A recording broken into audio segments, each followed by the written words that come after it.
Unstoppable Movement. My name is Christian Tiara, and I'll be your guide on your journey to transformation.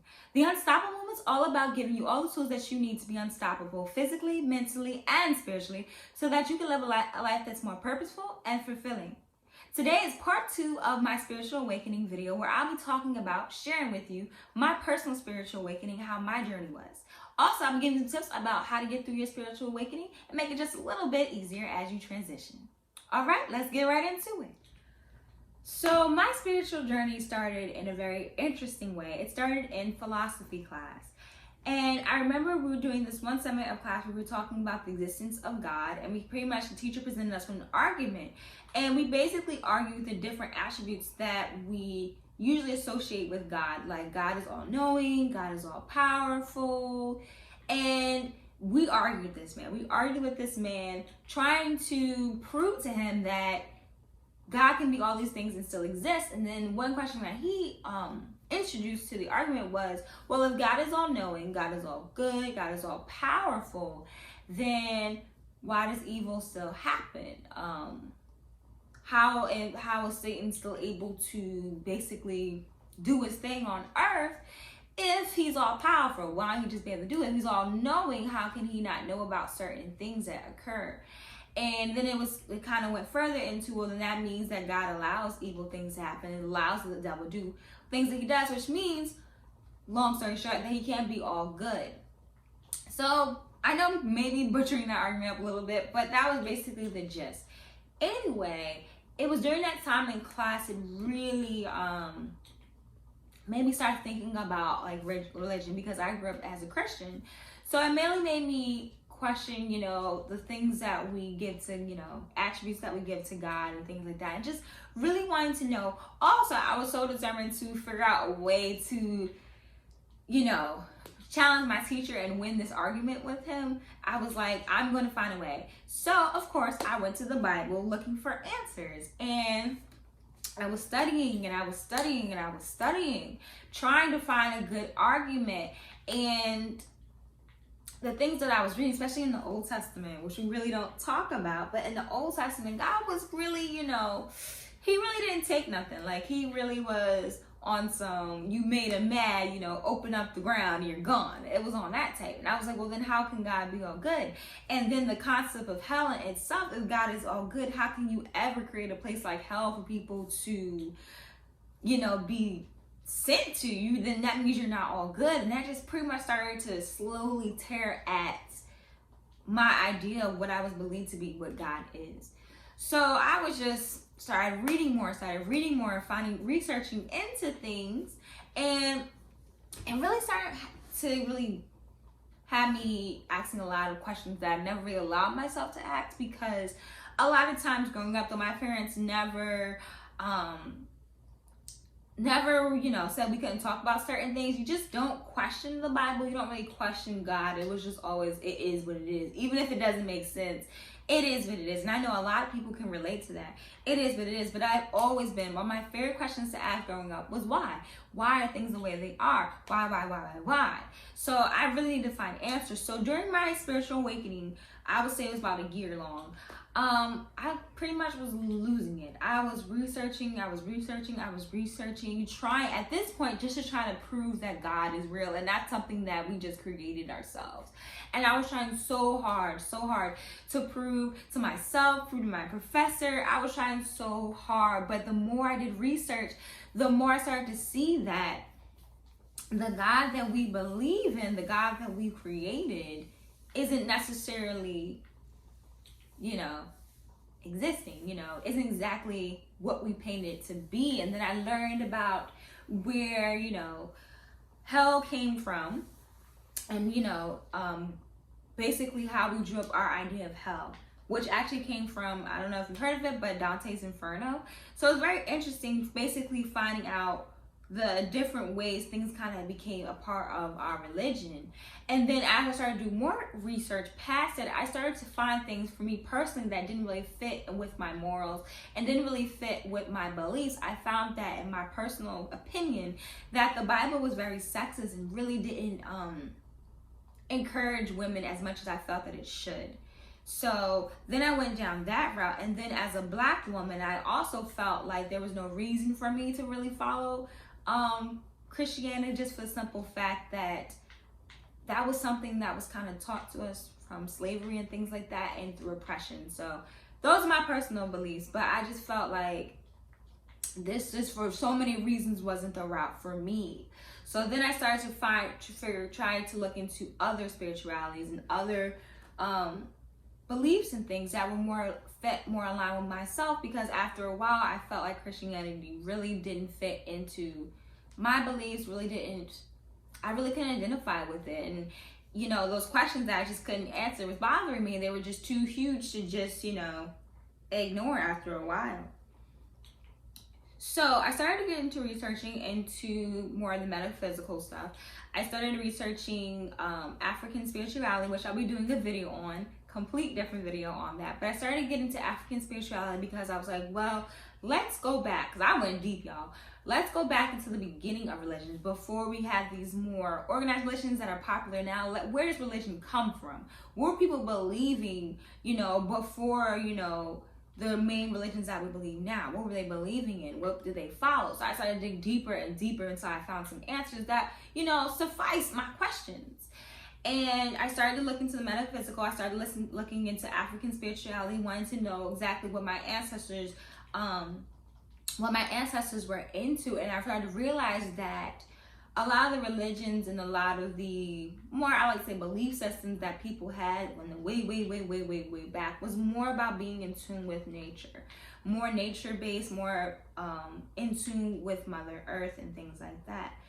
And during this time, as I'm doing more research and trying to piece things together as best as I can, like I tell you guys, I went insane, which I really tried my best to explain to you guys in part 1, but I lost my mind. Like, I wasn't eating, I was barely sleeping, I was questioning, what the purpose of my life, not like from like a suicidal stance, but just really wanting to know, like, what is the purpose of me being here? What is the meaning of life? Like, I was just going through it almost to the point where I'm just going like insane. All I did was research, and that's all I did 24/7, wanting to answer these questions. And like I said, I started to come upon more spiritual stuff. I did have crystals for a while, but at the time, I ended up throwing away my crystals because I felt that as a Christian, I shouldn't have, because this is in the beginning, like during that philosophy class, I happened to have crystals. But I threw all my spiritual stuff away because like I said in my last video, the universe finds a way of getting information to you and connecting you with things. So even though I didn't really consider myself spiritual, I started to, be interested in crystals and things like that. And meditating was really interesting to me, even though I really didn't identify with that stuff. But trying to be a good Christian and things like that, even though I enjoyed it, I felt like it was something I shouldn't enjoy, so I felt guilty about it. I was like, especially growing up, like everything that was outside of Christianity was, demonized, Satan and things like that, and I don't play with no demons or whatever. So I was like, I don't really want to be inviting this into my life, because who wants to deal with that? I don't want to invite that into my life, and I wanted to be a good Christian. So I threw away all my crystals. I threw away all like the metaphysical books and things like that. And my life didn't go back to normal. Actually, this is when all the synchronicities started coming, because like I said, the universe wants to speak to you, the universe wants to connect, it is going to connect with you.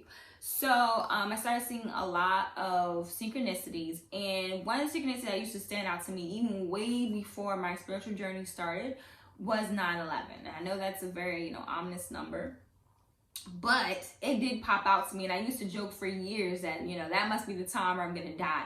I don't know if it's gonna be 9/11 a.m. or 9/11 p.m., but that must be the time I'm gonna die, because every time I would look at the clock, I would always see 9/11. I would just always catch that time, 9/11, 9/11. I never knew what it was about. So of course, I started looking into numerology and synchronicities, and they started to explain that that's the way that angels, that's the way your spirit guides, whatever you subject yourself to, that is how basically the universe communicates with you. So I started seeing 9/11, and then I started seeing 11/11. and 222 and 333. But 1111 was what I saw the most. 1111 and 1122. That's what I saw the most. And I would screenshot, which I definitely encourage you to do when you first start. But I would screenshot it on my phone. I would see a lot of 111s. I mean, I would see it on people's license plates. I would see it on receipts. I would see it on the clock. Basically, any way you can get these numbers to me, they were coming to me quickly. And I was like, okay, maybe there's a little bit more to this.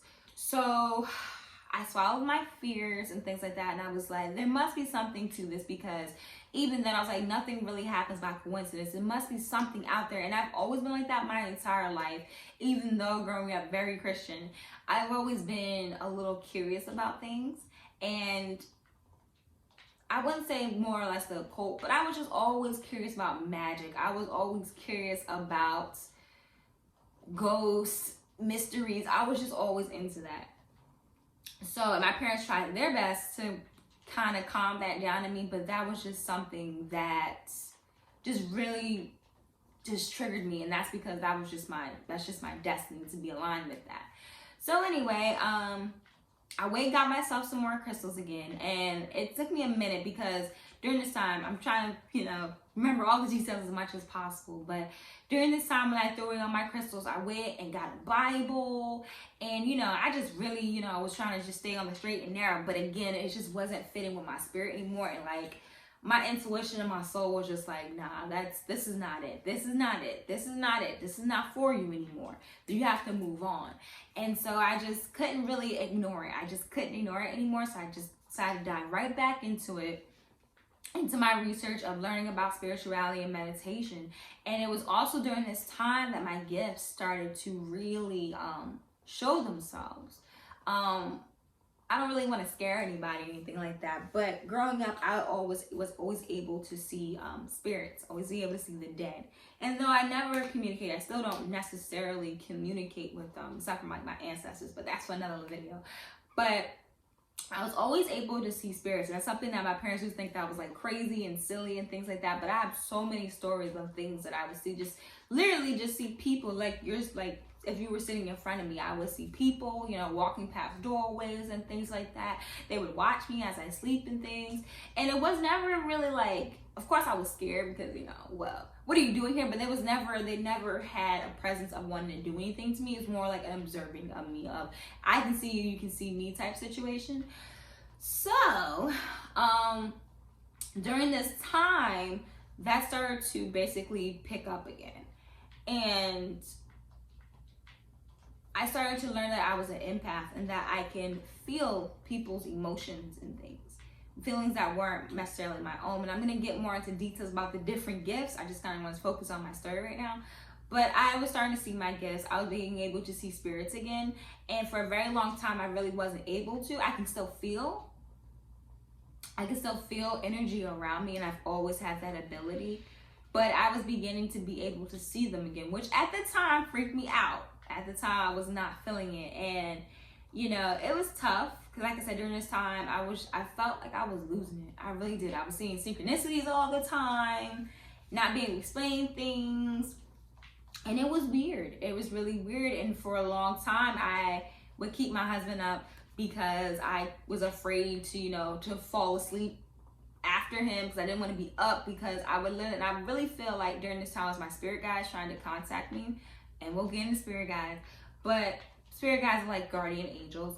But at the time, my spirit guides were really trying to contact me because I would literally be laying in bed and just feel like people like standing around the bed. That's the best way that I can explain it. I literally can feel them. I couldn't see them, but I could feel your energy. As soon as I would lay down for bed, there was just someone standing at my bedside. And it just not good. I had to like watch cartoons in order to fall asleep. I was tired all the time. And it was tough. It was really tough. And I'm not saying this is scary, because now looking back on it, it was a very interesting and very eye-opening experience. But definitely at the time, I was not feeling it. And coming from that Christian background, I was like, oh my goodness, because I'm doing all this metaphysical stuff and all the stuff that I'm into, I done let some demons into my house. So I was really freaked out. And I remember this one time, I had a roommate at the time, and we were going out. It was very, very interesting. We were going out or whatever, and she's upstairs, you know, getting ready to go out, and I'm downstairs. And I remember I had gone to the car to get something, right? Gone to the car, and I came back in, and the door to our staircase, because like a door leading up to the staircase, it was open. And I'm like, that's weird. You know, the door shouldn't be open. I'm pretty sure I closed it. All right, fair enough. So then I close the door, go back outside, and I come back and the door is open. And I'm like, all right, something's going on, because she's still upstairs getting dressed or whatever. What is going on? I was like, all right, cool. I'm gonna turn off the light in the hallway, the light in the hallway to the staircase. I'm gonna turn that light off, and I'm going to close the door. Well, no, I'm gonna leave the door open. And then I went outside, or pretended like I was going outside. I came back, the light was on, and the door was closed. So basically, wherever way I left the door was gonna be the opposite of what I did. And of course, that was really shocking, because that was the first time it was like, okay, this is really not in my head. This is really happening. Like, there's some real stuff in my house or whatever. And I was freaked out. Like, I was really freaked out, because I was like, doors don't be open and closing, and it was literally playing a game with me. And the spirits in my house were playing a game with me. But again, nothing really came. I think there was just kind of a like, hey, we're here. And I feel like a lot of the things that's been happening in my spiritual journey, and especially during my first, I guess, couple of months of my spiritual awakening, was very interesting. These are things that would happen. I started to notice things like I said, birds, like cardinal birds, which they represent, after I do my research, I like to research. But cardinal birds basically represent loved ones basically coming to see you, your ancestors coming to see you. And I started to notice a lot of cardinal birds would be outside my window. They'd pop up as if they were waiting for me to come outside. Like, I'm not talking about like they just were outside before I got there. Like, I would come outside and be sitting in my car, because at this time I was kind of scared to go in my house. So I'd be sitting in my car and a cardinal bird would just pop up, or butterflies would pop up. It was like different things that just what happened. And again, I really must stress that nothing in this world happens by coincidence. Everything has a purpose. Everything's meant to happen for me to see. So I felt like my ancestors were really trying to encourage me to not be afraid and to really come into this. But my spiritual journey, like I said, it was definitely eye-opening. And I really had to, which I'm going to put in my tips definitely, but I really had to learn how to be brave during my spiritual awakening, because your spiritual awakening doesn't have to be as dramatic. The universe knows what it's going to have to do to get you to get into it, get you to open your eyes. Your spiritual journey doesn't have to be the same as mine. So don't necessarily stress yourself out like, oh my God, there's going to be spirits, chilling, I see dead people. That might not be your story, and that's totally okay. But if that just happens to be your story, one thing that I had to learn, and especially getting into spirituality and getting into the different practices, was that being brave, finding that inner courage and having confidence in yourself is definitely a key thing to have. Because after I really started to gain that courage, that self-confidence in myself, that stuff, it didn't necessarily go away, but it didn't shake me as much. The spirits wasn't, messing with me as much. And I do believe, and I feel like at first I was really going to leave this out of this video, but I think it's important to tell you that when you allow fear to take over you, not only does it keep you from moving forward, it also allows other things to be attracted to you. And I'm gonna leave it at that. But be above the fear. And I know that's easier said than done, because this is something new. Spirituality and the universe is something that's very close off from us. We pretty much just know the Bible or the Quran or whatever book that you grew up, reading, is basically, that's it. It doesn't really talk about what I'm talking about here. So it's so foreign. And especially a lot of us on our spiritual journey we feel alone, because we are a lot of times alone. And I'm super jealous of those who have people in their lives who are into this stuff, because I don't. I didn't get it till after, I didn't start to make friends and things like that till after I got to my spiritual journey. But it's hard, because when you feel like you're losing your mind, you can't necessarily tell people like, hey, there's a ghost chilling in my house or whatever, or the numbers and all this stuff like that. People don't necessarily understand. Doesn't mean they don't love you or anything. They just can't relate. It's foreign. And this stuff is happening, something that's real that's happening, you can't necessarily explain to them, and it's very real. And that's hard. I know it's definitely hard, one, because I've experienced it, but it's hard. Now, getting into my tips and things, like I said, be above your fear. Be above your fear. And I know that it's hard. I know, I understand. Trust me, I understand. Okay, I understand. But you really do have to dig in deep. Understand that the universe protects you from all sides. You are protected. Understand that your ancestors are protecting you at all times. You have to really realize that you are protected always. So finding your center in that and being confident in yourself is very important moving on to this journey, because you're going to be exposed to so much. And not saying it's all, scary and things like that, but you're going to be exposed to a lot. And the universe is going to kind of wait until you're ready. When it feels that you're ready, you still need to have that confidence in yourself in order to move forward and truly evolve. And that's even with, the whole being unstoppable. In order to move forward, you have to have courage. That's just what it is. Another thing that I would say is research. Research is definitely a great way to make yourself feel, or for you to realize that you're not going crazy, because you can go read books and things and people are like, hey, that thing that you're experiencing, that is normal for the beginning of your spiritual journey. That is normal. And this is what this really is. And then basically rationalize it and makes it a little more understandable when you have videos like this, when you have books and stuff that you can read that kind of have it on paper, to have it on video.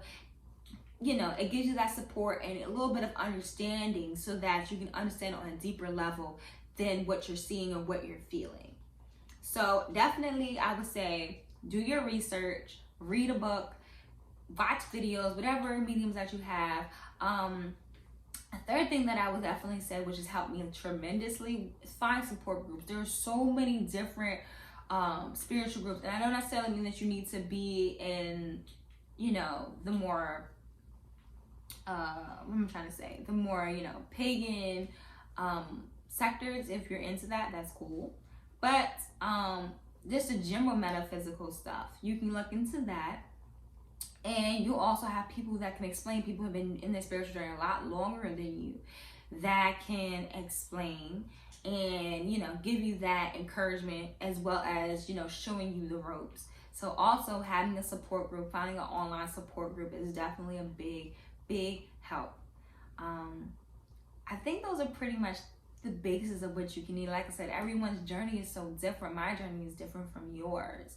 Though we have a lot in common, it still has different things. But those are like the 4 core tips I can really give you as far as evolving and going through your spiritual journey. Oh, also be patient with the journey. Be patient. Because once you get used to it, you're going to want to feel like you should be going further than what you are. Be patient with yourself. And be patient with the universe, because like I said, everything is coming when it's meant for you to receive it, when it's meant for you to experience. So be patient with yourself. Do not compare your journey or your spiritual awakening to someone else's. Just be in the moment, take in the knowledge, take in the downloads that the universe is giving you, and just be. So that's basically everything that I can tell you about my spiritual awakening, as well as some tips on how to kind of go through your spiritual awakening. So I hope you got something out of today's video, whether it just be support or encouragement. Know that you are never alone on your journey. The Unstoppable Movement is also there for you as your support. Feel free to hit me up on Instagram at The Unstoppable Movement, or comment below to share some of the things that you've experienced since your spiritual awakening has begun. Don't forget to like, subscribe, and share, and hit the notification button so you never miss when the Unstoppable Movement is on the mood. Also, share with a friend, pass the knowledge along. But as always, join the movement, be the Unstoppable Movement. See you guys next time.